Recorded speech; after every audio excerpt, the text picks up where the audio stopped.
So thank you so much for being here. I'm really excited to talk with you.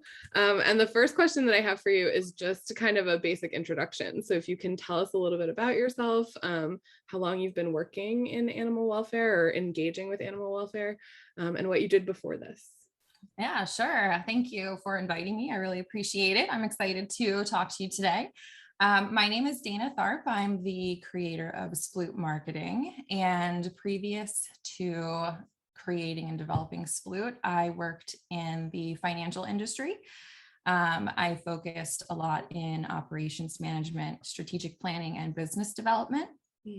And that was my career focus. And working in animal welfare has kind of just been more like a side hobby passion type, where I've just done whatever I could in the ways that were feasible for me to, help animals in need, and especially focused on horses primarily. And then only in the last couple of years, I've really gotten into like, cat and dog, homeless pet population, animal welfare and sheltering. So yeah. That's so interesting. Was there a particular animal that kind of drew you into this world, or was there an incident or anything like that?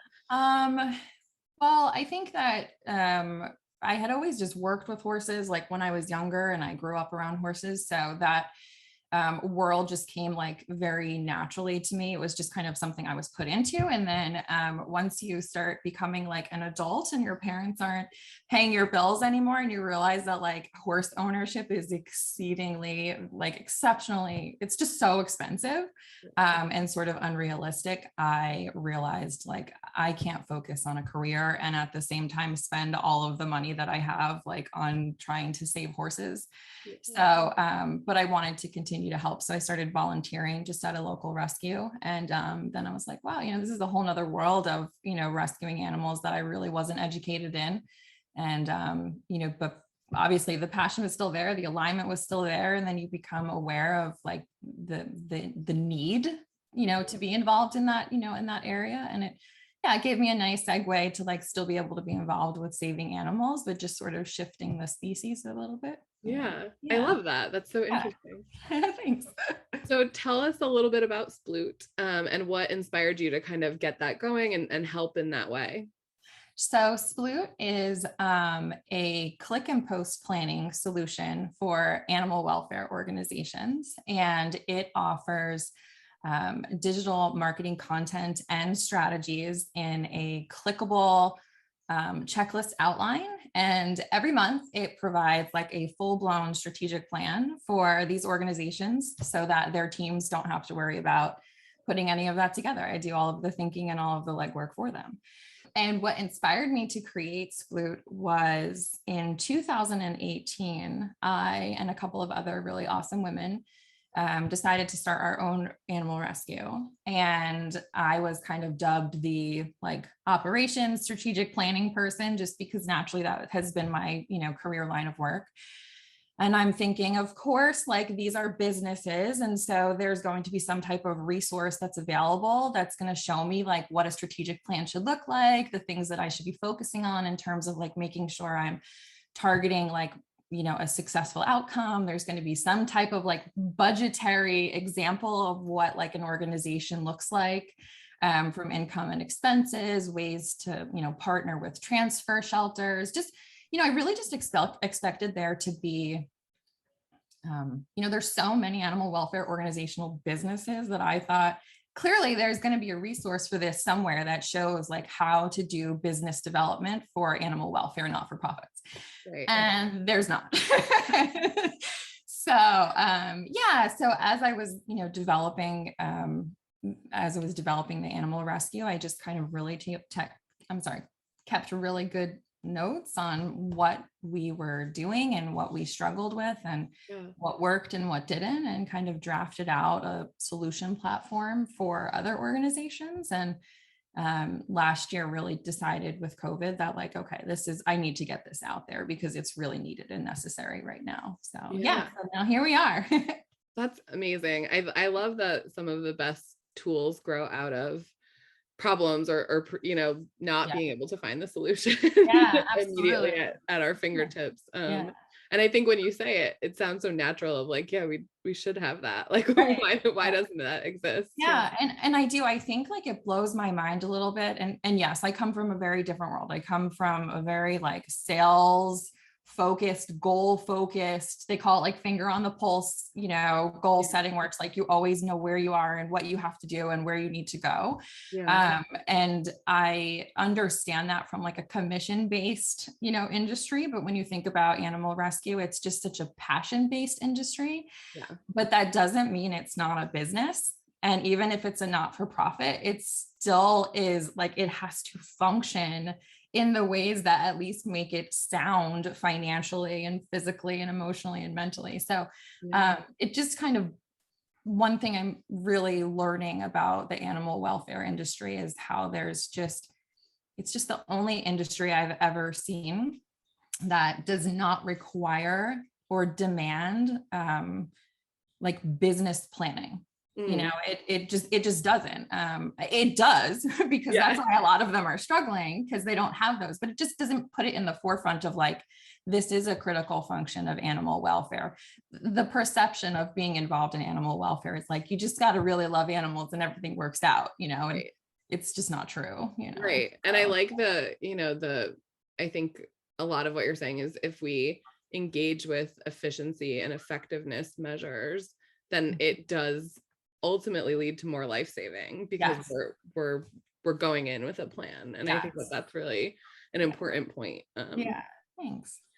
So especially kind of this past year and a half now, almost 2 years of COVID times, how do you think that has specifically impacted marketing for shelters and rescues? I think that there was a lot of, I hate to say that there was a lot of positive that came out of COVID, but I do think that there were positive aspects of, especially from a marketing standpoint with COVID, because it forced people to really evaluate the way that they're doing things on a day-to-day basis. And I think when everybody thinks of marketing, they think about that as separate and totally different than strategic planning. And it is not. It is very, very much so aligned. So I think I saw a lot of people struggling to do this very impulsive, reactionary responding to making changes and then calling it like marketing, like, hey, what can we do for this? What can we do for this? I think that that's great because like I said, it forced people to consider, well, what are we doing and what do we need to be doing in this very unknown like way that the world is functioning, and how do we make it, how do we continue to still like align with the mission that we're trying to serve?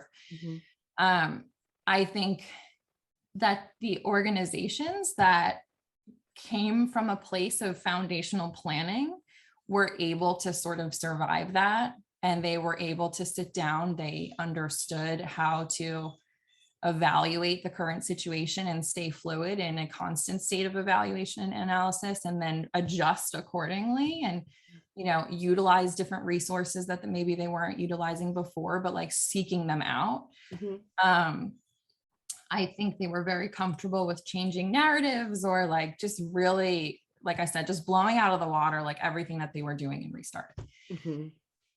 The negative side of that is seeing that, compassion fatigue is just at an all-time high right now in animal welfare. And it's really heartbreaking for me to see that, because as somebody that understands like intimately where compassion fatigue can come from, it's, again, everybody gets into most people get into animal welfare because it's such an emotionally, passionately driven,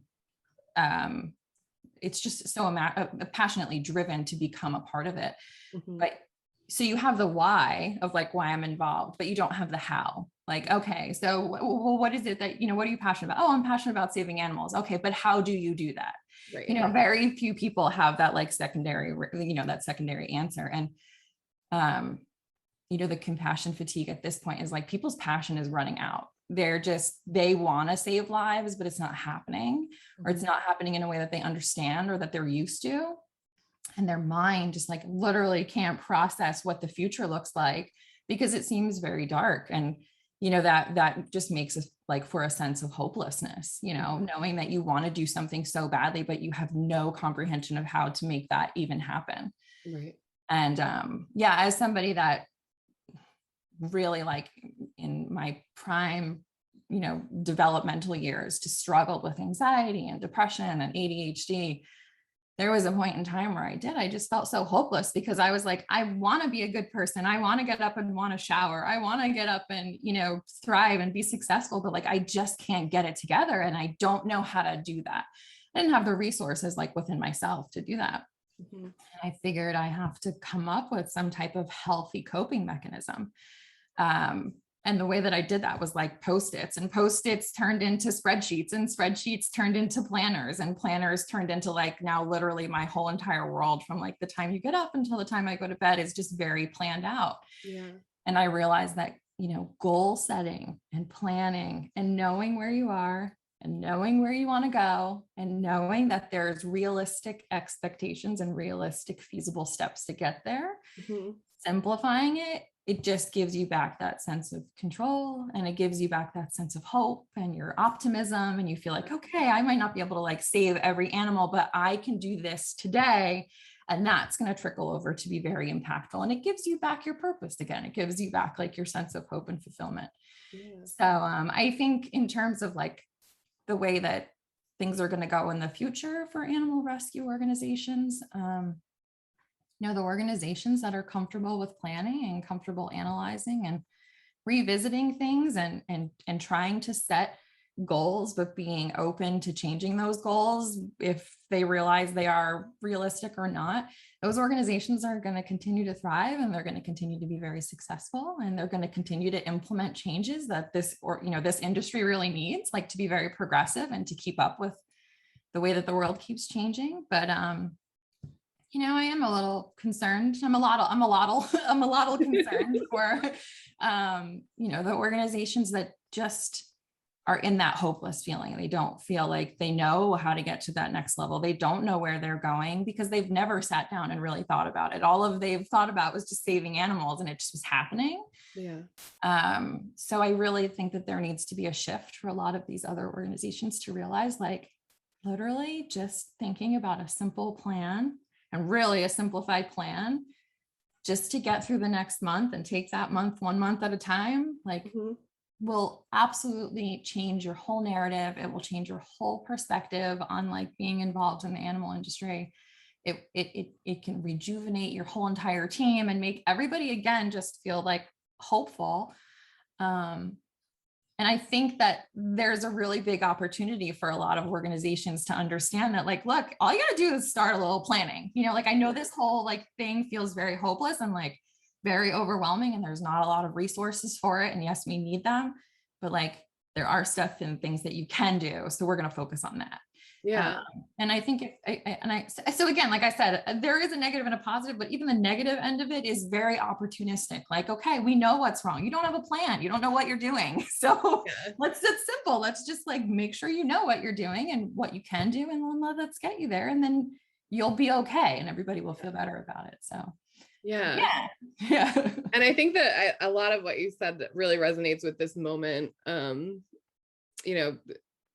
Whether we're calling it post-COVID or still kind of mid-COVID in a lot of areas. I think that it brings up for me, like, the fact that we often forget that we are our community, and like our communities are experiencing a level of burnout with their own passions, their own, fatigue around, just this sustained impermanence of a situation over the last 2 years, and needing to constantly like be up on what do I need to do now, or what are the new rules, or what do I have to pay attention to today. I think that we forget that affects us the same way it affects our community. And so on the communication side of things, like, what an opportunity to lead with some authenticity and really like connect with the community on this idea that we've all gone through something in the last few years. And how can you use that as part of your messaging? Absolutely. It's really great. Very relatable. I don't want to say like good, but like,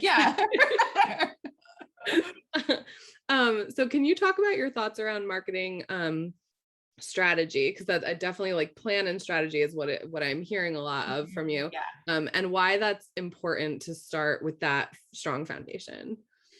I always love this question because people always say to me like, oh my God, planning is like so hard and it's just so like time consuming. And I always think, what does everybody ask you about the weekend? They don't go like, oh, what are you doing this weekend? They say, what are your plans for this weekend? So like everybody is framing their fun stuff around this narrative of I'm planning for it.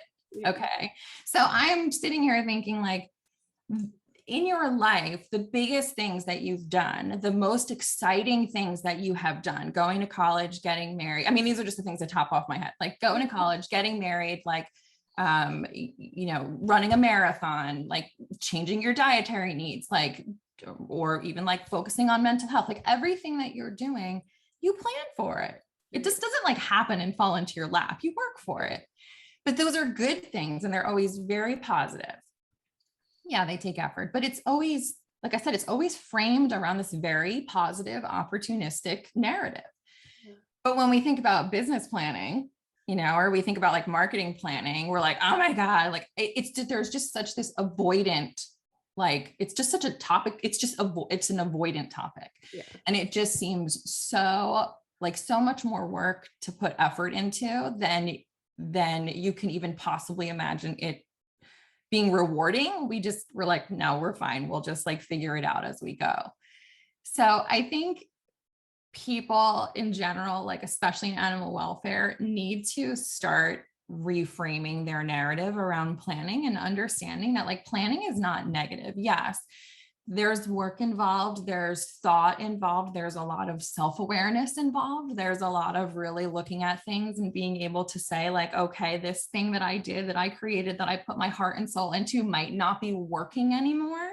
Mm-hmm. So I need to change. And it's a little bit of like a hit to the ego, in the sense of self a little bit, and it's just scary, I think. And it's very scary. Yeah, because it becomes real. So like when you start thinking about looking at your business and looking at, and again, I keep calling it a business because I want people to like, I think it should be normalized that like not-for-profit charities are still businesses. They still have to function like businesses.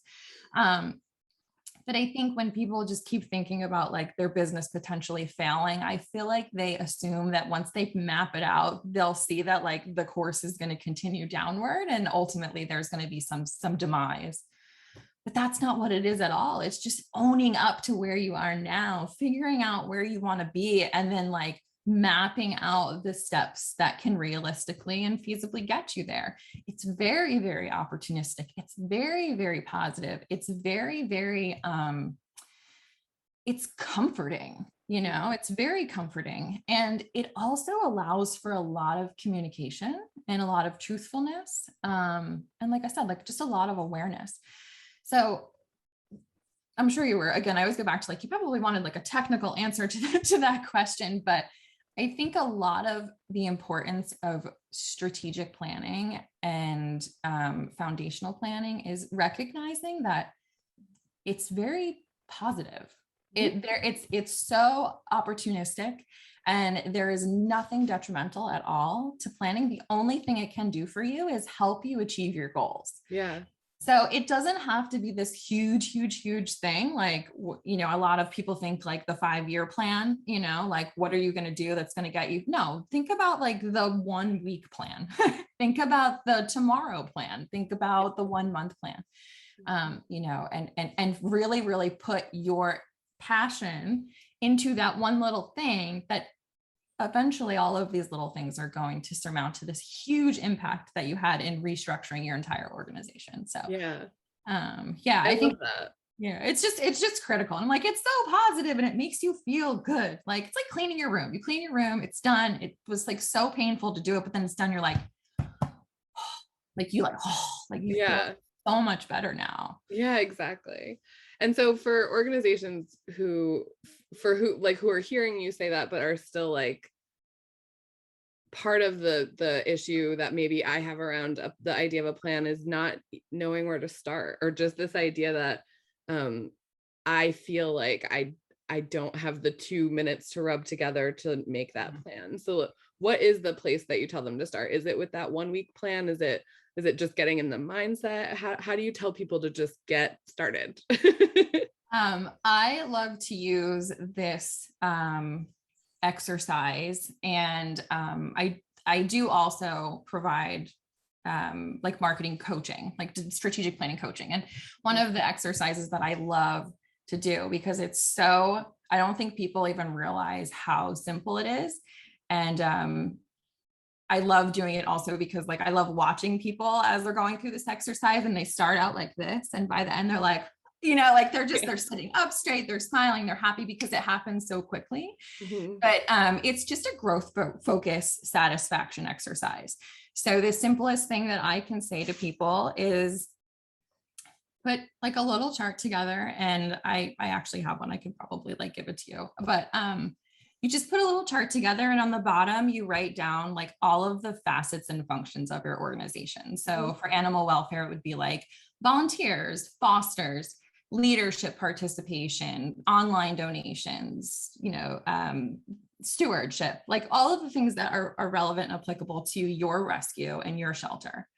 And then on the left-hand side, you do 0 to 10.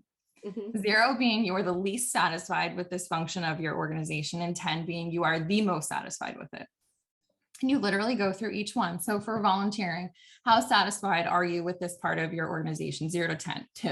Okay. All right. So we'll just start with that one. And you do that for all of them. You pick one thing, just pick the lowest thing that you're the least satisfied with. And if there's 2 that are the same lump, usually they can lump together. It's usually volunteers and fosters, right? So you have those 2, and it's a 2. Now I say to you, okay, so today you are deeply unsatisfied with this. What does your volunteer situation look like? Well, we have like 20 volunteers, and it's really just, we're struggling. Like, it's just not enough. Okay. So tomorrow, let's pretend that you're at a 10. Okay. So today you're at a 2 and you have 20 volunteers, and tomorrow you're at a 10. What would that look like for you then? Oh, we would double our volunteer base. Okay. So you have 20 and you need to double it. That's 40. Yeah. So all you have to do, and the only thing you need to focus on, is how in the next month you're going to get 20 more volunteers. So now we've gone from this narrative of like, see, I just want to say that even yourself, you went from like, to like, oh, I get it, Yeah. So the narrative shifts from like, we don't have enough volunteers in our organization and we're struggling, to what are we going to, we just need to figure out a way to bring on 20 new volunteers. Yeah. It's very specific. And that is a plan. That is a goal. You are looking at exactly what you need to do for your organization. Yeah. And now it's broken into such a bite-sized chunk. Yes. Like I have a whole month to get 20 volunteers. Yeah. And honestly, I say 3 months is usually like when you're doing, deeper strategic, because the first month is like figuring it out. The second month is implementing it. And the third month is watching like the results of your efforts. But yeah, so then the secondary part to that, I think, is fun. Like, you just put a bunch of people in a room together and say, hey guys, we got to figure out how to bring on 20 volunteers. Who's got ideas to do that? Yeah. And but you're giving people, your team, a very specific target to brainstorm, as opposed to like, guys, we don't have enough volunteers. What are we going to do? Right. The narrative is so different. It's always about the framing of, and that is what marketing is, right? It's the narrative, it's the storytelling, it's the framing of the experience and what you're trying to accomplish and what it looks like and feels like. So so that's the simplest way. It's just a very simple growth focus. Where are you? Where do you want to be? And like, what are the steps to get there? Yeah, that's amazing. Right? I love that. Super easy. Yeah, very exciting. Yeah, it really is. It really is exciting because people are like, I can do that. You know what I mean? And then absolutely, in 3 months, you do the same growth focus again, and you just shift to the next lowest thing. Yeah. You know what I mean? And just all eventually is just all 10s. Right? Yeah. Perfection. So with that in mind, I want to know also, we are dealing with, I think, both of our organizations and we're dealing with organizations of every shape and size and budget. How can you recommend to kind of organizations of any size that they use marketing to reach a broader audience in their community? I think that one of the most critical changes that every organization in animal welfare right now needs to really focus on is changing the relationship that they're trying to have with the people that they're trying to speak to. Mm. So the perspective right now is, and I know that this is going to sound harsh, but it's very self-serving. Yeah. So even though we are do-good organizations, our narrative is always help us, help us, help us, help these animals. And that becomes our entire life. But that is not going to create long-term sustainable support. It's just going to create impulsive, immediate need, reactionary, transactional responses from people that are only going to provide the effort and the action for that one specific thing that you're crying help about. Mm-hmm. So I see a lot of narratives about like so-and-so long-term dog, so-and-so, this, medical expense type of thing. We are doing the right things, but we're only doing them when they happen. Right. We're not trying to create these transformative relationships with people. They're very transactional. So again, you think about a transaction, it's I need something, you have it, you give it to me and I leave. And that's it. And then we're done. The relationship is over. A transformative relationship is changing all of your narratives to have communication with people, to explain what you're doing, why you're doing it, how you're going about doing it, what you need, how it's beneficial to the people that can help you, like also what they get back from it. And it can't just be, oh, you get to work with animals, because everybody that's passionate about animal rescue is already involved in it. So now we have to create more people that were curious enough about it to get involved. The other thing is, again, with these transformative relationships is making sure they're long-term. So offering things that your rescue should not just, not just your rescue, but your rescue and your shelter should not just be a place where people go to get animals. Mm-hmm. Because also too, like people wonder why adopters are looking at us as if we're breeders or pet stores. Well, it's because we've sort of positioned ourselves as a place where you get animals, and again, very transactional. We should be resources to pet owners. We should be communities for animal lovers. So we have to put out more content that is not just talking about the one dog that's been with us for 365 days, the one animal that, was abused and has like this really terrible, like a story. And, we need $10,000 to be able to help it recuperate. You should be talking about education. How do these animals get into these situations? The environmental impact COVID is having on pet owners that love their animals and don't want to part with them, but they have to because systemic changes are forcing them to consider, their lives against their animals' lives. Right. You should be having conversations also about like, okay, I've given you a pet. Now, what resources do you have for it? Well, we have resources that we can at least point you to, or we can provide for you. Yeah. So again, it's not ending when the dog leaves or the cat leaves. It's just being a resource for education, for pet care, services and pet care products, even for, points of reference for help when people need it, the keeping the animals in your home. Like every rescue and every organization needs to be creating a space for the people that need help from us. Mm-hmm. As opposed to us just going out and screaming help for the immediate needs that we have from them. So I think you want to reach a broader audience that will give you your local community help, but it'll also give you everybody. I think I follow like 782 rescue organizations because I want to be involved just in what they're doing, and I can help every single one as much as I'm able to. Right. So, that's what helps you get that like broader reach also is, just being a resource for people that want to read fun articles about like how to, not have leash reactive dogs, or like how to teach your cat to high five, like having all of these different, content available on your strategies and on your different platforms. So people say, oh, I need help with insert thing here. I'm going to go to my local rescue's website and see like what they have available that could probably help me. Yeah. It reminds me of that kind of age old adage of like advertise as if you're a car company, right? Because not everybody's buying a car every day, but there's so car commercials are ubiquitous, you know, for whether it's radio or TV or print, because they want to be the first thing on somebody's mind when they decide they are going to get a car. Yeah, so, absolutely. Absolutely. You know, I really, that really resonates with what you're saying, of you want to be top of mind. Yeah, absolutely. For all things pet related. For all things. Yeah. Yeah, definitely. Yeah, I love that. So I think down to our last question, if a rescue or shelter was thinking about 2022 now, and hopefully they are, please start. What are 2 to 3 things that you think might be the most important as we're looking ahead to the next year? Yeah, so strategic planning for every year end should start the third quarter of the year. And then always by December, you should really be like focusing on it heavily. The 3 things are, one is the growth focus chart, you know, just really sitting with all of the functions of your organization and how satisfied are you with each, and then pick the, you know, couple lowest ones and really put a lot of thought into like how you're going to make that a 10 satisfaction.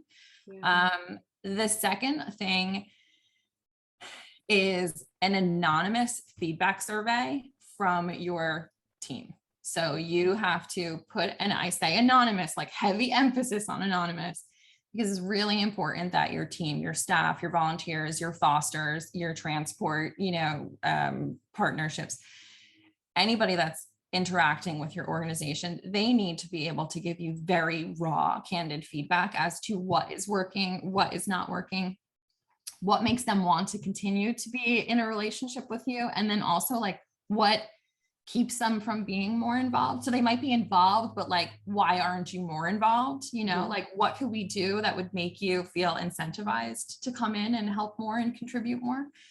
I think that that's really critical. The other part of that too, and this is one that I know I get a lot of pushback from, but I'm like, look, if you're pushing back, that means you need to do it more. Like, this is more of a reason why you need to do it, is there really needs to be a critical feedback of your leadership. So the questions need to be, do you know who the leaders in our organization are? Do you know what their functions are? Do you feel comfortable approaching them? Have you had interactions with them that you know, and what did that, you know, feel like for you? Did you feel like it was helpful? You know, and really, I think getting that type of raw feedback to the people that are sitting in the most impactful and authoritative positions in the organizations really needs to be heard, because and I'll take myself as an example. Like, I am super friendly, super happy. I'm in the rescue all the time. But sometimes the feedback to me is like, I'm very regimented, you know, and sometimes it feels like a little cold, And I love that feedback because it's true. It's true that I am very focused on the goals that sometimes I forget to explain the whys. You know, I'm so over here as a leader that I'm like, look, this is what we need to do. And this is what I need from you. And I need from you. The intentions of wellness are there, but sometimes I need that little sort of kick in the bum to say, you need to be fluffier, you know, like, and also too, I'm so focused when I'm at the facility that I am not that chatty when I'm like there on a purpose, that people don't realize like, oh, the president of the organization is cleaning poo right next to me. You know what I mean? Like, they don't even, I've had volunteers and fosters like tell me like, oh, if you're going to do that, like, you really need to talk to the board. And I'm like, I am the board. But, you know, I'm using that like very raw, you know, candid feedback because it happens. And there's such a positive, again, everything is opportunistic about like being able to look in and be like, yeah, okay, like I do have really good intentions and this organization is running so smooth and so successfully, but like, you know, maybe I don't put my name out there enough with fluffy stuff. I'm only addressing like the very strategic, methodical things. And I need to, you know, be more face valued with like silly, funny, you know, lighthearted things, because that genuinely is my personality, you know? So I think that, you know, definitely the anonymous feedback questionnaire from your, you know, from your team is critical. And then also giving them an opportunity to say, what would you do differently? Right. You're going to get a lot of stuff that you're going to be like, that's not going to work. That's not going to work. That is totally unfeasible. Like, yes, if I could you know, pull $100 million out of my tushy, like, yes, we would do that. But it's not like there's more that goes into it. But Yeah. there's also going to be like a couple of really like, oh, you know, I'd never really thought about that. Like that is something that we should focus on. Yeah. And it's invaluable to have that type of candid feedback. And then the last thing is just writing it down. Like whatever you came up with, like this is exactly what we were trying to accomplish. And then when the due date comes to reevaluate that goal list, to be very accountable to it. Yeah. This worked, this didn't work, we hit this goal, we didn't hit this goal. Not for punishment, for understanding of why. Yeah. Why did this go so successfully? What did we do that was great?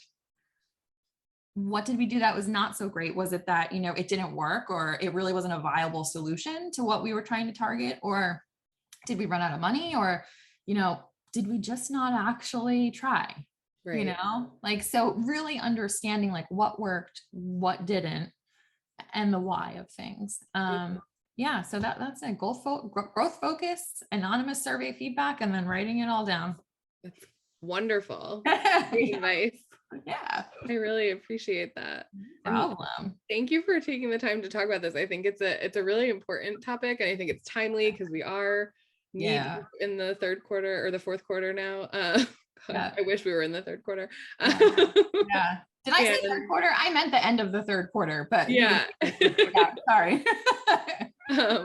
But I think the timing is good to just kind of be able to, you know, use the rest of this year to set yourself up for a solid 2022. Yeah, absolutely. Yeah. And however I can help, I am happy to do so. Awesome. Well, we will include your contact info at the bottom of the video, and I really encourage people to check out Sploot Marketing. Great. Thank you so much. Thank you.